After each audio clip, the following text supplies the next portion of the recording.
Welcome to Gospel Tangents, the best source for Mormon history, science, and theology. I'm Rick Bennett, and we're a proud member of the Dialogue Podcast Network, a collective of independent, interesting podcasts who promote thoughtful, respectful, and engaging inquiry and discussion among all aspects of the LDS tradition, thought, arts, and culture.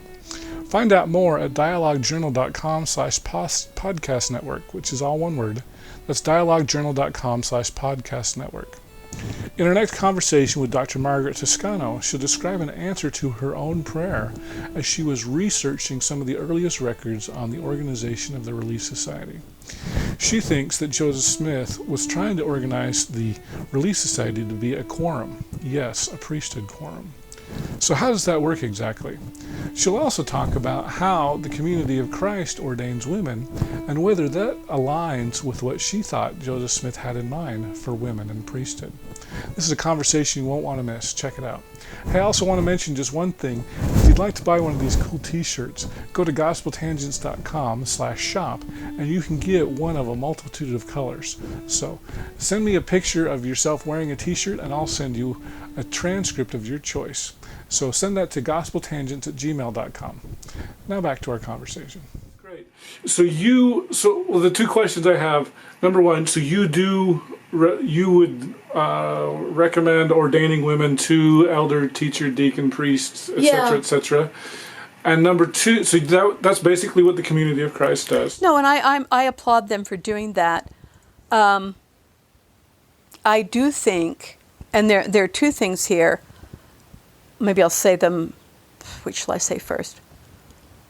I feel like that the Community of Christ does not have this concept of the fullness of the priesthood. And I think... Yeah, because they don't believe in sealing power. No, and for me it's not just... they don't believe in temple work or sealing work, but I think it's more than that. I've been trying to think of a way of saying this. It's sort of like, in a way for me, the Messianic priesthood, there's a sort of a magical, mystical thing about it. And I think in the Community of Christ, they really do focus more on the community here and now. Yes. And that's what I would say is the difference. And even though I think that's wonderful, I think the Community of Christ is great. I think that we need to work for social justice in the here and now. Again, to me, that's part of what Zion was supposed to be. Well, and I was in Independence about a month ago, and so I got to meet with some Templeite people, some Cutlerites, which was just a fantastic experience. Yeah.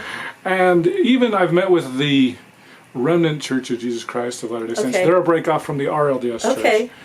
Not Denver Snuffers group. No. But that was the one thing is they're very millennialist about bringing Zion here now today. We make Zion here on earth. That used to be an emphasis in our church, but isn't really anymore. I understand why it isn't, because you get people who think that the church is all about getting, your stockpile of stuff and, your guns and everything, and they make it into kind of a survivalist idea. And, I can see why the church doesn't want to emphasize that. And quite frankly, one of the dangers, even what I'm arguing, although I do believe in the millennium. See, I love symbolism. You are a stranger in paradox. I am a stranger in paradox, yeah. But go out and buy her book, by the way. You know it's really old. It's really old. I don't know if you have a copy, but I still think it's a good book. There are things I would change and stuff that I would expand and all that, but I still think it has a lot of good stuff in it. But so I think there's a danger and a lot of people have pointed out the danger of sort of this, rapture millennialism is that you don't care about the here and now. And I don't think that's Joseph Smith, even though he was one who thought the second coming was, close. But I think that his idea was that we have to remake this world. It's our job, and I think is it 113 or something in DNC, where you have Zion below and Zion above comes down when Zion below is prepared. I just think it's impressive that no longer Mormons can still quote the DNC. I used to be able to quote it better. If I was thinking the other day, one of the things about getting older is that I feel like that I actually feel like I'm more creative and kind of make connections better. I used to have a great mind for details. I can still sometimes, I can do them, but yeah, but at any rate, I think it is interesting that, yeah, I mean, hopefully people that are watching this know that I care about this and that I'm not trying to, I have my criticisms, no question, but I'm not emphasizing that. I think most people would be surprised to see what a believer you still are. They always are. And then, of course, then I always feel like that I'm in that position that both sides will hate me, right? The people who just thought I was a heroine because I was willing to stand up to Boyd Packer will go, how can you still believe in things that Joseph Smith said? Yeah. And the people that are in the church go, how can you critique the church, right? Why do you think women should be ordained, right? And I go, well, I'm kind of in between. Well, so that brings me back to my other question is, I know you kind of answered this before, but I want to complete the thought. Joseph Smith died before he could finish what he started with. I think he did. But I want to come back to the Relief Society too. Do you think that Joseph would have advocated for women to be ordained as a priest, teacher, deacon, elder, apostle, bishop? Is that what his plan was? I mean, who knows? I think that his theology justifies that. But here, I want to go back to the Relief Society. So, in those speeches in Nauvoo, he told the women that he wanted the Relief Society organized according to the order of the ancient priesthood, and that their organization was a priesthood organization, and they were essential for the church being in the right order. The church could not be in the right order without the Relief Society as a priesthood organization. I think he says that clearly. I mean, you can always argue whether it's clear or not, right? But that's my interpretation. However, if I sort of jump off from Joseph Smith and would develop from that, what I've often argued... The church according to Margaret. The church, yeah, the theology of Mormonism according to Margaret. But, and I think there are a lot of evidence that, again, those women who were part of those Relief Society speeches and received the fullness of the priesthood in Nauvoo, they held on to that idea very closely. And I'm actually going to read this because I think it's really important. It's in my little chronology. There's a period between 1892 and about 1912 where there is this subtle argument between these women who heard these things from Joseph Smith and the leaders of the church who want to shut that down. And the women capitulate to the men. But it starts in 1892, which was the Jubilee celebration of the organization of the Relief Society. Sarah Kimball, who'd been there, read this statement about the founding of the Relief Society. President Joseph stated that at the meeting in Nauvoo was called for the purpose of making more complete the organization of the church and by organizing the women in the order of the priesthood. So here then becomes this big argument. They record this in the Woman's Exponent.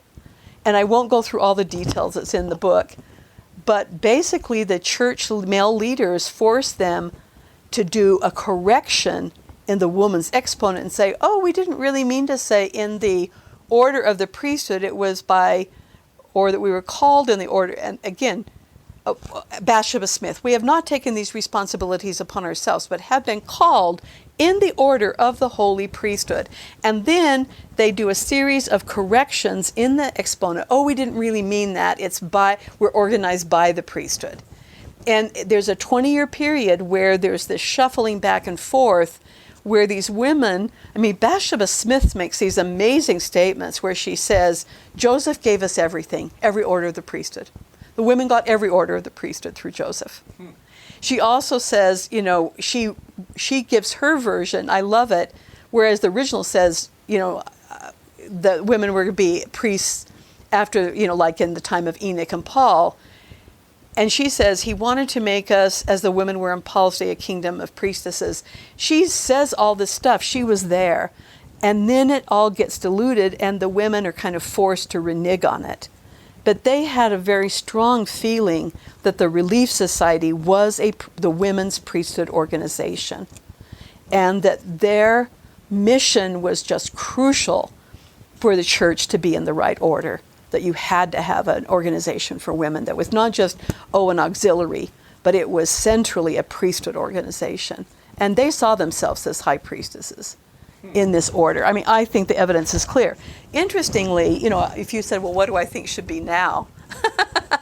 Which is sort of, I am one who believes that, and actually we could get to this, another piece of evidence of how I see Joseph trying to bring together the spiritual, the ecclesiastical, and the fullness of the priesthood is that in the last about 15 months of his life, he organized what he called the Quorum of the Anointed. And I don't know, and basically it was and he called it a quorum. It was the Holy Order. They also called it the Holy Order, the Quorum of the Anointed. But it was both men and women that who had received the fullness of the priesthood, and that they were actually seen as a priesthood quorum. And I think that's very significant for how I think, what do I think Joseph was envisioning? I think, and this is how I see it, I think, if I had my way, if the priesthood, according to Margaret Toscano, I would say that in all the governing bodies of the church, you need men and women.